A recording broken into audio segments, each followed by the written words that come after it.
तो शरीर में ही बैठा है, फिर उसको स्त्री परमात्मा कैसे मिलेंगे? फिर उसको मैं भगवान का हूँ, भगवान मेरे, ये मान लो तो बड़ा भारी काम हो जाएगा। ये मामूली साधन नहीं हुआ कि कितना कह दिया बस होगी। भगवान की और आपकी जात एक हो गई, जो कि वास्तव में है। समझ रहे?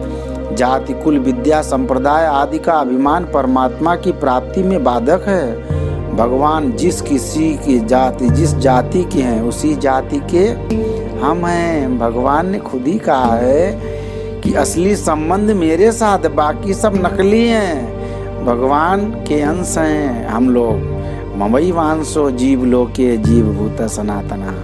हम संसार के अंश नहीं हैं, हम साक्षात भगवान के बेटा बेटी। भगवान खुद अपने मुंह से कह रहे हैं, तो भैया क्यों तप के मर रहे हो? क्यों संसार में हम लोग डूबे जा रहे हैं? हम संसार के अंश नहीं हैं, हम साक्षात भगवान के बेटा बेटी हैं। सांसारिक स्त्री पुरुष तो हम बाद में बने।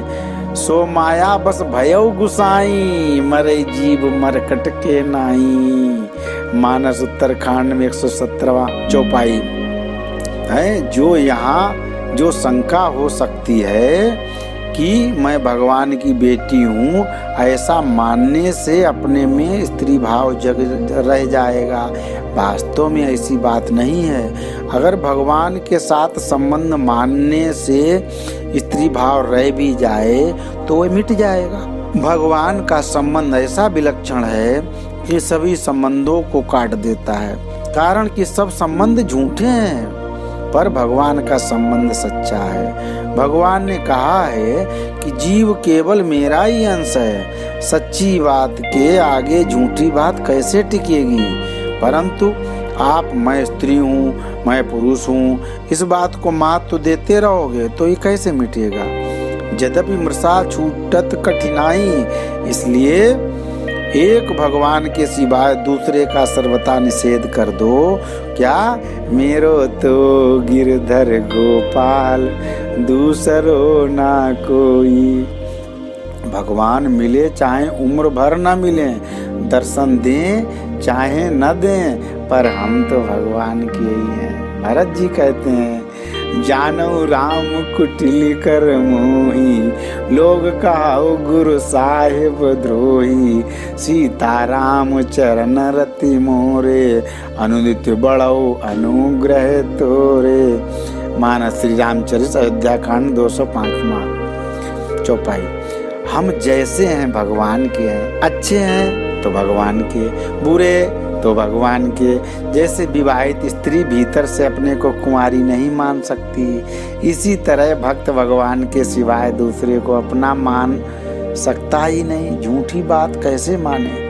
भगवान को हर एक आदमी अपना मान सकता है। पापी से भी पापी, दुष्ट से भी दुष्ट आदमी भी भगवान को अपना मान सकता, कारण कि ये मान्यता सच्ची है। दूसरी सब मान्यताएं झूठी हैं। आप कहो ये मेरा बेटा है, बिल्कुल झूठ। ये मेरा परिवार, बिल्कुल झूठ। क्योंकि साथ में ये जाएगा ही नहीं। साथ में क्या जाएगा? मैं परमात्मा का, परमात्मा हमारे है। ये जितना दृढ़ हो जाएगा संकल्प, उतना ही कल्याण जल्दी हो जाएगा, वही साथ जाएगा। क्योंकि जब तुम परमात्मा मानोगे तो कर्म आपसे सच्चे वाले होंगे, अच्छे वाले होंगे। आप हजारों आप कारण ये है कि बात सच्ची है, दूसरी बात मान्यताएं सब झूठ है। आपको हजारों आदमी कह दें कि तुम भगवान के नहीं हो, तो उनसे यही कहें कि आपको पता नहीं है। भगवान भी कह दें कि तुम हमारे नहीं हो, तो उनसे भी कहो कि आपको भूल हो सकती, पर मेरे को भूल नहीं हो सकती। इतना पक्का विचार हो जाना चाहिए। अस अभिमान जाई जनि भोरे, मैं सेवक रघुपति पति मोरे। अरे गजब! कैसे कहते हैं कि मैं सेवक रघुपति पति मेरे। मानस अरण्य कांड में 11वीं चौपाई। इस दृढ़ता से भगवान में अपनापन हो जाए तो फिर परमात्मा प्राप्ति में देरी नहीं हो सकती। कल्याण का केवल निश्चय उपाय क्या है? आपको बताना चाहेंगे। कल्याण का निश्चय उपाय है जी, भगवान ने जीव पर कृपा करके उसको अपना कल्याण करने के लिए मनुष्य शरीर दिया। ठीक, अपना कल्याण करने के सिवाय मनुष्य जन्म का दूसरा कोई प्रयोजन है ही नहीं। अब बताओ, कोई कहे हम इसके लिए पैदा हुए, इसके लिए पैदा हुए, तो भगवान खुद कहते हैं, संत लोग खुद कहते हैं कि इसके लिए आप हो ही नहीं। समझ रहे हैं? आप इसके लिए नहीं पैदा हुए, पच के मरने के लिए, तो किसके लिए पैदा हुए?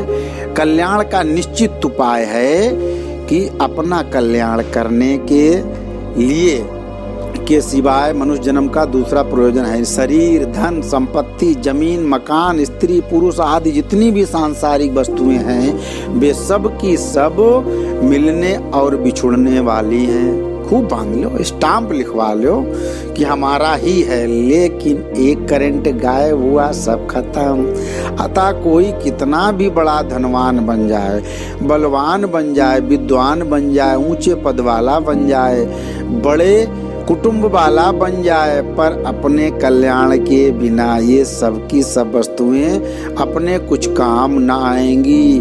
बिना दूल्हे की बारात की तरह संपूर्ण सांसारिक भोग पदार्थ व्यर्थ हैं। इसलिए मनुष्य का खास कर्तव्य क्या है? अपना कल्याण करना।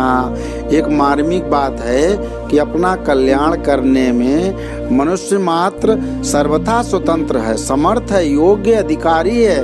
कारण कि भगवान जीव को मनुष्य शरीर देते हैं तो उसके साथ ही अपना कल्याण करने की स्वतंत्रता, सामर्थ्य, योग्यता, अधिकार भी देते हैं।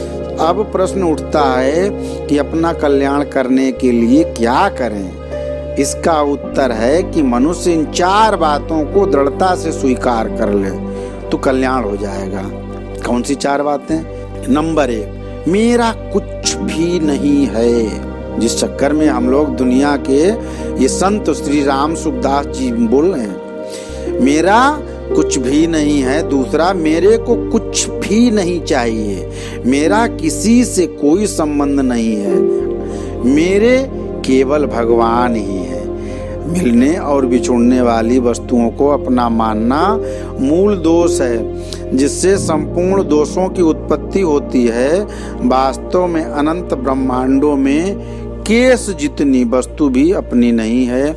इसलिए मेरा कुछ भी नहीं ऐसा स्वीकार करने से जीवन में निर्दोषता आ जाती है, और निर्दोषता आते ही मनुष्य धर्मात्मा बन जाता है। जब मेरा कुछ है ही नहीं तो फिर हम किस वस्तु की चाहना करें?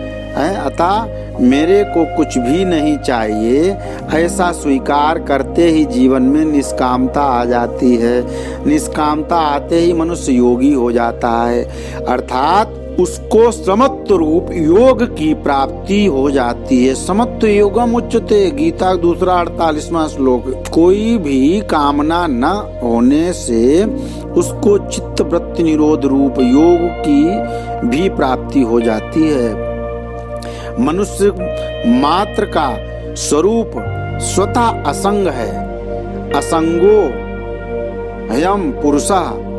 अतः मिलने और बिछुड़ने वाले किसी भी वस्तु व्यक्ति के साथ अपना संबंध न मानने से मनुष्य को अपनी असंगता का अनुभव हो जाता है। असंगता का अनुभव होने पर वह ज्ञानी हो जाता है। जीव मात्र परमात्मा का अंश है, भगवान का अंश होने के नाते केवल भगवान ही हमारे हैं, भगवान के सिवाय दूसरा कोई हमारा नहीं है। इस प्रकार भगवान में अपनापन स्वीकार करते ही मनुष्य भक्त हो जाता है, धर्मात्मा, योगी।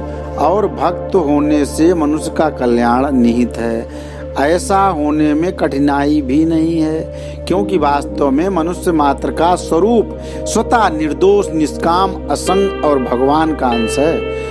तात्पर्य है कि हमारा स्वरूप सत्ता मात्र है, उस सत्ता में निर्दोषता, निष्कामता, असंगता स्वतः सिद्ध है, और वह सत्ता भगवान का अंश है। इसलिए साधक का कर्तव्य है कि वह उपर्युक्त 4 बातों को दृढ़ता से स्वीकार कर लो और हमारा कल्याण बहुत हंसते हंसते हो जाएगा। और जब तक ये चीज नहीं पक्की करोगे कि हमारा सब कुछ है, मेरे ही सहारे सब कुछ है, तो ये सब फिर झूठ है। तो केवल क्या करना है कि मेरा कुछ नहीं है, मेरे को कुछ भी नहीं चाहिए, मेरा किसी से कोई संबंध नहीं है, और मेरा तो केवल भगवान ही है। क्या? मेरो तो गिरधर गोपाल दूसरो न कोई है। चाहे से समझ लो, हम राम जी के राम जी हमारे हैं, हम राम जी के राम जी हमारे हैं, हम राम जी के राम जी हमारे हैं। भाइयों, आपको ऐसे ही हम सुनाते रहेंगे, गुनगुनाते रहेंगे। आपका काम है केवल कान में लगा के इसको सुनो, मनन करो और अपना कल्याण करो। अच्छा लगे तो लाइक करो, फॉरवर्ड करो, लोगों तक पहुंचाओ, इसमें पुण्य के भागी बनो। बहुत बहुत धन्यवाद। जय श्री राम।